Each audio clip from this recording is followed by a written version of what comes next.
बिहार के सुदूर पूर्वी हिस्से में बसे एक छोटे से ईसाई बहुल गांव सेंट जोसेफ में एक पुराना चर्च खड़ा था। 1867 में बना हुआ लाल ईंटों और मीनार वाले उस चर्च को अंग्रेजों ने बनवाया था। गांव में कुल 50-60 घर थे और सभी का धार्मिक, सामाजिक और सांस्कृतिक जीवन उसी चर्च के इर्द गिर्द घूमता था। हर रविवार को वहां की घंटी बजती थी और लोग जमा होकर प्रभु की प्रार्थना में हिस्सा लेते थे। लेकिन 13 साल पहले एक अजीब और भयानक घटना ने सब कुछ बदल दिया। एक रविवार को चर्च के पादरी थॉमस जैसे ही प्रार्थना शुरू करने लगे, घंटी अपने आप जोर से बजने लगी। इतनी जोर की कि एक महिला के कान फट गए और कुछ बुजुर्ग बेहोश होकर गिर पड़े। पादरी खुद भी बेसुध होकर गिर गए। उसके बाद वे कभी होश में नहीं आए। गांव के बुजुर्गों ने उस घटना को इश्क क्रोध माना और चर्च को सील करवा दिया। चर्च की ईंटें वैसी की वैसी रही, लेकिन अंदर कोई नहीं गया। कहा जाता था कि रात 12 बजे बाद घंटी अपने आप बजती थी और किसी महिला के रोने की आवाजें आती थी। साल 2025 में पटना विश्वविद्यालय का चर्च स्कॉलर विराट मिश्रा एक अलग ही विषय पर काम कर रहा था, धार्मिक स्थलों की सामूहिक मनोविकृति पर समाजशास्त्रीय अध्ययन। उसके गाइड ने उसे बताया था कि सेंट जोसेफ चर्च की घटना को शामिल कर ले, क्योंकि वो केस अभी तक अनसुलझा है और उसकी रिसर्च उसे अलग पहचान दिला सकती है। विराट को भी यह आइडिया अच्छा लगा। वह अपने साथ एक DSLR कैमरा, ऑडियो रिकॉर्डर, एक नोटबुक और एक लैपटॉप लेकर गांव की ओर निकल पड़ा। जब वह सेंट जोसेफ पहुंचा तो गांव वाले उसे देखकर हैरान हो गए। उन्हें उम्मीद नहीं थी कि कोई बाहरी इस वीरान और भुतिया जगह में रिचर्स के नाम पर आएगा। एक बुजुर्ग आदमी ने उसे समझाया,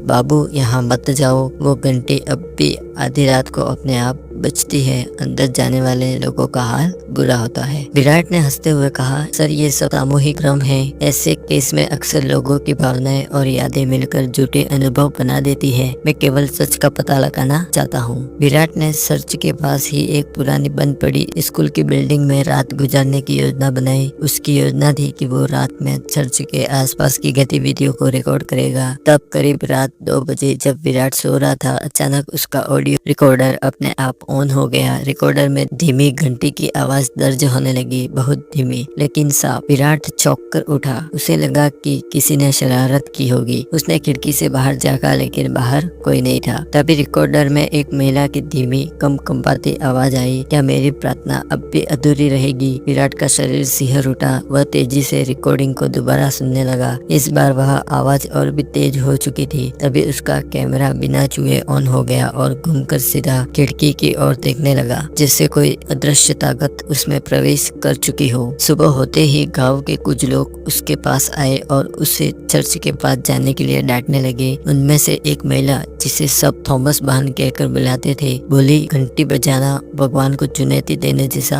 है। विराट ने गांव वालों को शांत करते हुए समझाया कि वह किसी की भी धार्मिक भावना को ठेस पहुंचाना नहीं चाहता, बल्कि वह सच्चे तथ्यों की तलाश कर रहा है। उस रात विराट ने ठान लिया कि वह खुद चर्च के अंदर जाएगा। वो रात करीब 1 बजे अपने सारे उपकरण लेकर चर्च की ओर निकल पड़ा। चर्च का बड़ा सा दरवाजा जंग खाया हुआ था, लेकिन हल्का सा धक्का देते ही वह खुल गया। जैसे ही वह अंदर गया, उसे एक अजीब सी ठंडी हवा का झोंका लगा। यह हैरानी की बात थी, क्योंकि बाहर गर्मी थी। चर्च के अंदर का माहौल भयावह था। दीवारों पर टंगी प्रभु यीशु की तस्वीरें उल्टी थी और सामने लटक रही घंटी पर ताजा खून के छींटे दिखाई दे रहे थे। विराट ने डर को दबाते हुए कैमरा सेट किया और घंटी की तरफ बढ़ा। जैसे ही उसने घंटी को छूने की कोशिश की, वह अपने आप हिलने लगी। पूरी इमारत एक कंपन से गूंज उठी और घंटी की तेज आवाज के साथ एक तीखी चीख सुनाई दी, प्रार्थना अधूरी नहीं थी, उसे तुमने अधूरा किया है। विराट के पैरों तले जमीन खिसक गई जब ये शब्द उसके कानों में पड़े। अब विराट उस जगह फंसा था जहां अंधविश्वास और वैज्ञानिक तर्क की जंग चल रही थी। ये शब्द उस रात रिकॉर्ड हुए ऑडियो में बार बार गूंज रहे थे कि प्रार्थना अधूरी नहीं थी, उसे तुमने अधूरा किया है। सुबह होते ही वह अपने लैपटॉप पर रिकॉर्डिंग को बार बार सुनने लगा। उसने देखा कि घड़ी की सुई जिस वक्त पर जाकर रुक गई थी, वो रात के ठीक 3 बजकर 13 मिनट थे उसी समय जब घंटी अपने आप हिली थी। और सबसे अजीब बात ये थी कि कैमरे में दर्ज वीडियो में वह खुद नहीं दिख रहा था। पूरा दृश्य था, चर्च था, घंटी थी, लेकिन विराट गायब था। ये अब किसी आम केस से कहीं ज्यादा था।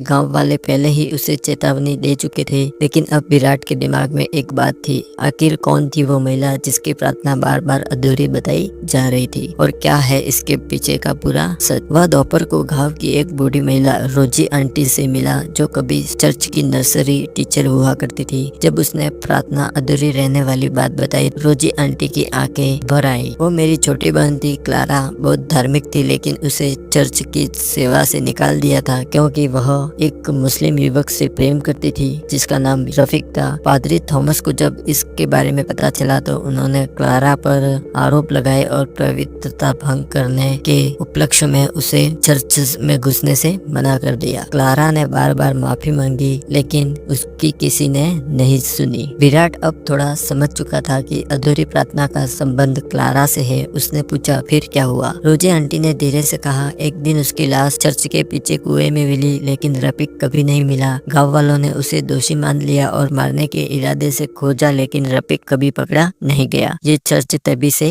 बंद है। यह एक व्यक्तिगत त्रासदी की कहानी थी जिसमें प्रेम, धर्म और अपराध की गंध थी। विराट उस कुएं तक गया जहाँ क्लारा की लाश मिली थी। आज वो कुआं सूखा हुआ था, लेकिन उसके किनारों पर किसी ने लाल सिंदूर से एक वाक्य लिखा था, जो मुझसे प्रेम करता था वही मेरा गुनहगार है। अब मामला उलझ गया था। क्या रफीक ही असली हत्यारा था या सच्चाई कहीं और छिपी थी? विराट इस सच्चाई की खोज में एक बार फिर चर्च के अंदर गया। इस बार कोई आवाज नहीं आई, लेकिन कैमरा अचानक ब्लर हो गया। कमरे में एक अजीब सी गंध फैलने लगी, जलती मोमबत्तियों की नहीं बल्कि जले हुए मांस की। तभी सामने की दीवार पर उभरे अक्षर बदलने लगे। अब लिखा था, उसने वादा किया था लेकिन मुझसे ही मुंह मोड़ा। विराट की आंखें फटी की फटी रह गई। अचानक घंटी रुक गई और उस पुराने बेंच के नीचे से एक पुराना डायरी का पन्ना निकलकर सामने आ गिरा। यह खत खुद रफीक का था। उसने खुद स्वीकारा था कि वह क्लारा से प्रेम करता था, लेकिन डर के कारण कुछ कर नहीं सका। लेकिन क्लारा की मौत आत्महत्या थी या हत्या, इसका राज अभी तक खुला नहीं था। अगले पल कमरे में तेज रोशनी फैल गई। सारी क्रूस की मूर्तियां फिर सीधी हो गई, घंटी शांत हो गई और दीवार पर अंतिम बार एक वाक्य और चमका,